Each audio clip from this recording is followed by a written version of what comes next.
नमस्कार दोस्तों, आप सभी का स्वागत करते हैं टीकेएस न्यूज यूपी में एक बार फिर से, जहां हर दिन लेकर आते हैं आप सभी के लिए उत्तर प्रदेश की 25 फटाफट बड़ी खबरें। साथ ही डेली अपडेट के लिए चैनल को सब्सक्राइब करके बेल आइकन को दबाना ना भूलें।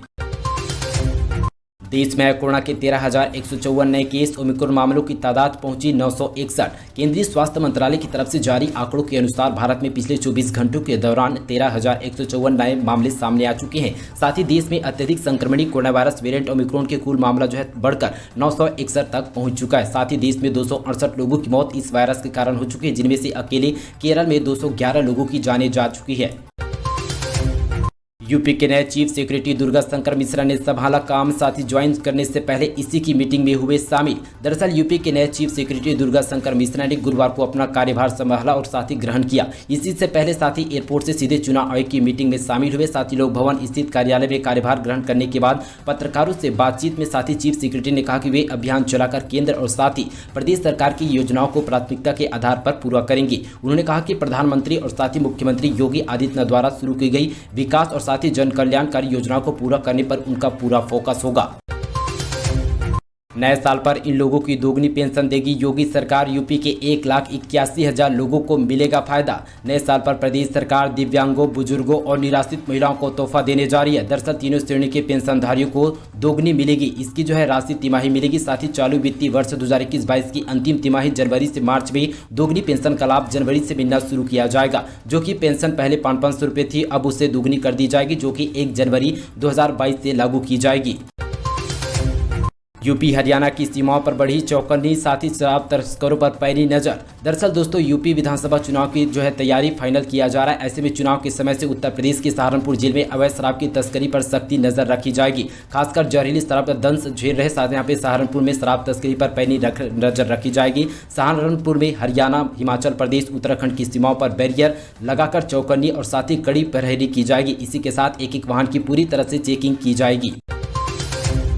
यूपी में तय समय पर होंगे विधानसभा चुनाव, दिव्यांग और बुजुर्ग कर सकेंगे घर बैठे वोटिंग। दरअसल दोस्तों, उत्तर प्रदेश विधानसभा चुनाव की तैयारी की समीक्षा के लिए साथ ही राजधानी लखनऊ में आए साथ ही मुख्य निर्वाचन आयुक्त सुनील चंद्र ने बताया कि यूपी में सही समय पर चुनाव होंगे। सभी राजनीतिक दल कोविड प्रोटोकॉल का पालन करते हुए समय पर चुनाव संपन्न कराना चाहते हैं। साथ ही गुरुवार को लखनऊ में प्रेस कॉन्फ्रेंसिंग में सुनील चंद्र ने कहा कि 5 जनवरी को फाइनल वोट लिस्ट की जाएगी। साथ ही मतदाता सूची के फाइनल प्रकाशन को लेकर यदि कोई शिकायत 5 जनवरी के बाद आती है तो उसका तुरंत निस्तारण किया जाएगा। यूपी में पुलिस कर्मियों का बढ़ेगा पौष्टिक आहार भत्ता, सीम भत्ता भी देगी प्रदेश सरकार। दरअसल मुख्यमंत्री योगी आदित्यनाथ के निर्देश पर पुलिस महकमे के कर्मियों का पौष्टिक आहार भत्ता बढ़ाया जाएगा। दरअसल निरीक्षक, उप निरीक्षक, लिपिक, स्वर्ण, मुख्य आरक्षक, आरक्षी और चतुर्थ श्रेणी के आहार भत्ते में 25% बढ़ोतरी किया जाएगा। दरअसल साथ ही पुलिस PSC के फील्ड ड्यूटी पर तैनात उप निरीक्षक, मुख्य आरक्षी और साथ ही आरक्षी को वर्ष में 2,000 रुपये सीम भत्ता देने का निर्णय लिया गया। 4 जनवरी को देवबंद में ATS कमांड सेंटर का शिलान्यास कर सकते हैं सीएम योगी आदित्यनाथ, तैयारी तेज। दरअसल उत्तर प्रदेश में पश्चिमी उत्तर प्रदेश बहुत ही संवेदनशील क्षेत्र माना जाता है। यही वजह है कि सहारनपुर का देवबंद ATS कमांडो सेंटर के लिए चुना गया। यूपी में अलग अलग जगहों पर यूपी ATS के 12 नई यूनिट खोली जाएगी। इसमें से मेरठ, अलीगढ़, श्रावस्ती, बहरचौराई, गोंडा और साथ ही आजमगढ़, कानपुर और साथ ही इसमें मिर्जापुर में ATS यूनिट के लिए जमीन दे दी गई है। वाराणसी में, झांसी के लिए साथ ही जल्द ही जमीन का आवंटन किया जाएगा। सीएम योगी आदित्यनाथ ने दिया वाटर स्पोर्ट कॉम्प्लेक्स सहित 1305 करोड़ परियोजनाओं की सौगात। दरअसल मुख्यमंत्री योगी आदित्यनाथ गुरुवार को महंत दिग्विजय नाथ पार्क में आयोजित लोकार्पण एवं शिलान्यास कार्यक्रम में विश्व स्तरीय वाटर स्पोर्ट कॉम्प्लेक्स सहित 1305 करोड़ योजनाओं की 114 विकास योजनाओं की सौगात दिए। साथ ही इसके बाद गोरखपुर विकास प्राधिकरण GDA के महायोजना के 2031 का प्रस्तुतिकरण किया और साथ ही सर्किट हाउस में साथ ही महाराजगंज के लिए रवाना भी हुए। लखनऊ विश्वविद्यालय ने स्नातक परीक्षाओं के कार्यक्रम में किया बदलाव। दरअसल दोस्तों बता दें कि लखनऊ विश्वविद्यालय ने साथ ही गुरुवार को स्नातक विषय सेमेस्टर दिसंबर 2021 की परीक्षाओं के कार्यक्रम में बदलाव किया। अब यहाँ पे BA, BSc, BSc गृह विज्ञान और BA काम तीसरे, 5वें और साथ ही सेमेस्टर की परीक्षाएं 17 जनवरी से शुरू होकर 22 फरवरी तक संचालित होगी। विश्वविद्यालय के परीक्षा नियामक साथी प्रो एस सक्सेना ने बताया कि ये परीक्षा कार्यक्रम फाइनल और साथ ही छात्र छात्राएं विद्यालय के साथ ही www.icon.ac.in पर विस्तृत कार्यक्रम देख सकते हैं। परीक्षा का समय 3 घंटे का होगा।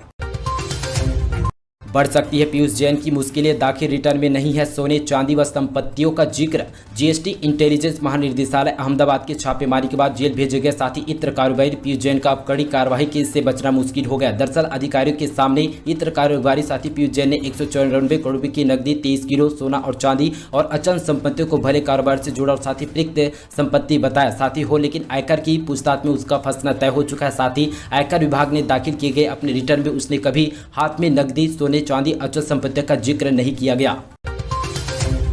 गोरखपुर से बनारस तक उड़ेगा सी प्लेन, सीएम योगी आदित्यनाथ ने की बड़ी घोषणा। दरअसल मुख्यमंत्री योगी आदित्यनाथ ने कहा कि साथ ही जो है गोरखनाथ की नगरी में को बाबा विश्वनाथ की नगरी से सी प्लेन के जरिए जोड़ा जाएगा। साथ ही रामगढ़ताल से सी प्लेन उड़ेगा। कभी उपेक्षित रामगढ़ताल की निखरी खूबसूरती से भी साक्षी है। साथ ही इसका उपयोग एयरपोर्ट के विकल्प के रूप में किया जाएगा। साथ ही दिल्ली लखनऊ के आवागमन की सुविधा से मिलेगी और यहाँ से उड़ा सी प्लेन वाराणसी से गंगा नदी में तक उड़ेगा। साथ ही माँ गंगा की पावन धारा से डुबकी लगाकर बाबा विश्वनाथ धाम के दर्शन कर सी प्लेन से वापस गोरखपुर लौट जाएंगे। साथ ही जल्द ही मेट्रो के गोरखपुर से आने वाली है। एग्जाम देने के लिए जरूरी होगा वैक्सीनेशन सर्टिफिकेट, इस कॉलेज ने जारी की नोटिस। दरअसल यहां पे लखनऊ के नेशनल पीजी कॉलेज में एग्जाम में शामिल होने के लिए वैक्सीनेशन सर्टिफिकेट साथ लाना अनिवार्य किया गया। बढ़ते हुए कोरोना वायरस मामलों को देखते हुए कॉलेज प्रशासन ने यह फैसला लिया गया। दरअसल कॉलेज में 5 जनवरी से अंडर ग्रेजुएट के फर्स्ट व थर्ड सेमेस्टर की परीक्षाएं शुरू होने जा रही। इसके लिए कॉलेज ने प्रशासन से यह आदेश जारी किए गए। कॉलेज प्रशासन के मुताबिक बिना सर्टिफिकेट के कोई भी छात्र एग्जाम में नहीं बैठ पाएगा। इसके लिए भी वैक्सीनेशन का सर्टिफिकेट के साथ आना जरूरी होगा। ऑपरेशन कार्यकलाप में 48 स्कूल बनेंगे स्मार्ट, विधानसभा चुनाव से पहले जारी हो जाएंगे कार्य के आदेश। दरअसल यहां पे वर्ष 2022 शिक्षा क्षेत्र में भी उम्मीद नहीं की किरण जागेगा। दरअसल ऑपरेशन कार्यकलाप के तहत बेसिक शिक्षा परिषद के 48 स्कूलों को स्मार्ट बनाया जाएगा। साथ ही 60 करोड़ रुपए इन स्कूलों के लिए स्मार्ट बनाने का काम जनवरी में शुरू किया जाएगा और 6 महीने में इनमें होने वाले कार्य को पूरा कर किया जाएगा। इससे पहले बेसिक शिक्षा परिषद के 24 स्कूलों को और स्मार्टफोन बनाया जा चुका है, लेकिन यह ऑपरेशन कार्यकलाप योजना के अलग हो चुके हैं। साथ ही स्कूलों को डिटेल प्रोजेक्ट रिपोर्ट डीआर मंजूरी दिया जा चुका है। साथ ही विधानसभा चुनाव से पहले स्कूलों को स्मार्ट बनाने का कार्य आदेश जारी किया गया। यूपी विधानसभा चुनाव में इस बार मतदान 1 घंटे अधिक होंगे, चुनाव आयोग की बड़ी घोषणा। दरअसल चुनाव आयोग ने कोरोना संकट फिर से उभरने की वजह से उत्तर प्रदेश के आगामी विधानसभा चुनाव में साथ ही निर्धारित समय से 1 घंटा अधिक मतदान कराने सहित अन्य अहम फैसले लिए गए। देश के मुख्य निर्वाचन आयुक्त सुनील चंद्र ने राज्य में चुनावी तैयारी के 3 दिन साथ ही चयन समीक्षा के बाद गुरुवार को संवाददाता सम्मेलन में यह बड़ी घोषणा की गई। साथ ही उन्होंने कहा कि कोरोना के खतरे को ध्यान में रखते हुए आयोग ने निर्णय लिया है कि मतदान की अवधि को 1 घंटे के लिए और बढ़ाया जाए।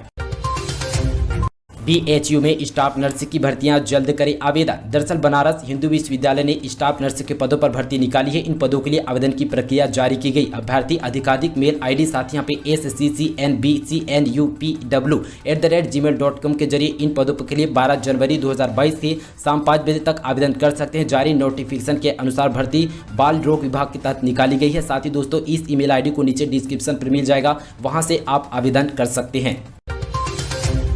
10वीं और 12वीं की प्री बोर्ड परीक्षा की तारीख हो गई है जारी। जान लीजिए अगर आती है तीसरी लहर तो कैसा होगा बोर्ड परीक्षा का आयोजन। दरअसल देश भर में कोरोना वायरस के मामले एक बार फिर से वृद्धि होने लगी है और इस बार यहाँ पे मब्बी महामारी के तीसरी लहर के आहर से पूरे देश में चिंतित है। साथ ही देश भर में चौथे कोरोना वायरस के बढ़ते मामलों के बीच यूपी में साथ ही बोर्ड ने 10वीं और 12वीं की प्री बोर्ड की परीक्षा तारीखों की घोषणा कर दी है। उत्तर प्रदेश में साथ ही बोर्ड परीक्षाओं का आयोजन उत्तर प्रदेश माध्यमिक शिक्षा परिषद UPMSP करता है। साथ ही यहाँ पे 10वीं और 12वीं की प्री बोर्ड परीक्षाएं 1 जनवरी 2022 से लेकर 10 जनवरी 2022 तक आयोजित करने का ऐलान किया गया। साथ ही इस बार करीब 52 लाख से ज्यादा स्टूडेंट प्री बोर्ड की परीक्षाएं देने के लिए रजिस्ट्रेशन कराया गया।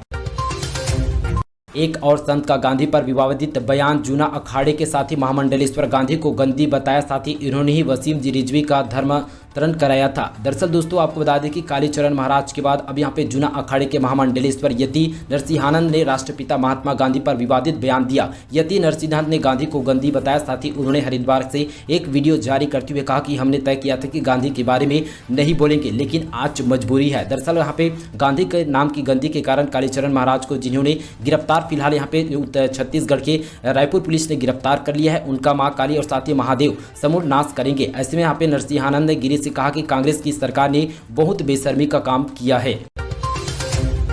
नए साल के लिए काम की बात, एटीएम से पैसा निकालना और साथ ही कपड़ा खरीदना होगा महंगा। 1 जनवरी से होंगे ये 5 बड़े बदलाव। दरअसल दोस्तों आपको बता दें कि नए वर्ष की शुरुआत नई उम्मीदों के साथ होती है। साथ ही नए साल 2022 आपके लिए जीवन में कई बड़े बदलाव होने वाले हैं, जिसका असर आपके जीवन पर पड़ेगा। साथ ही नए वर्ष की पहली तारीख यानी कि 1 जनवरी 2022 से एटीएम से पैसा निकालना और साथ ही कपड़े फुटवेयर की खरीदना महंगा हो जाएगा। 1 जनवरी से कौन से 5 ये बड़े बदलाव होंगे, आइए जानते हैं।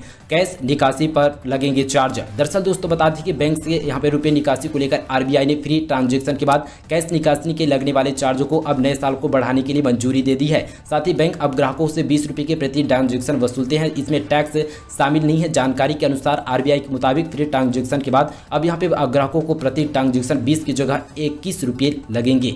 दूसरा है दोस्तों बता दें कि 7% बढ़ा जीएसटी। नए वर्ष के साथ भारत सरकार ने कपड़ा, रेडीमेड और साथ ही फुटवेयर पर 7% जीएसटी बढ़ा दी है। इसी के साथ तीसरा है 15 से 18 साल के बच्चों को लगेगा टीका। देश में महामारी को देखते हुए बड़े जो है वैक्सीनेशन अब देश में 3 जनवरी से 15 से 18 तक के बच्चों को साथ ही कोरोना वैक्सीन लगाई जाएगी। इसके लिए 1 जनवरी से साथ ही कोविन ऐप पर रजिस्ट्रेशन कराया जाएगा। इसी के साथ चौथा आपको बता दें कि इंडियन पोस्ट पेमेंट बैंक और साथ ही डिपोजिट करने पर देना होगा चार्ज। साथ ही इंडिया पोस्ट पेमेंट ने खाताधारकों को 1 जनवरी से एक तय सीमा से ज्यादा कैश निकालने और साथ ही डिपॉजिट करने पर चार्ज देना होगा।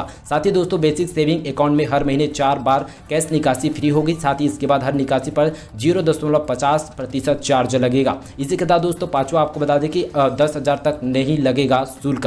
बेसिक सेविंग अकाउंट के अलावा दूसरे सेविंग अकाउंट और साथ ही करंट अकाउंट में 10,000 रुपये तक जमा करने पर कोई शुल्क नहीं देना होगा। साथ ही 10,000 के बाद 0.50% शुल्क लिया जाएगा। दोस्तों ये थी उत्तर प्रदेश से जुड़ी तमाम 25 फटाफट बड़ी खबरें। इसी तरह की और उत्तर प्रदेश की बड़ी खबरों के लिए दोस्तों चैनल को सब्सक्राइब कीजिए। इस वीडियो को लाइक करके उत्तर प्रदेश भाइयों के साथ इस वीडियो को ज़्यादा से ज़्यादा शेयर करना ना भूलिएगा। तो चलिए दोस्तों आज के लिए इतना ही, तब तक के लिए जय हिंद, वंदे मातरम।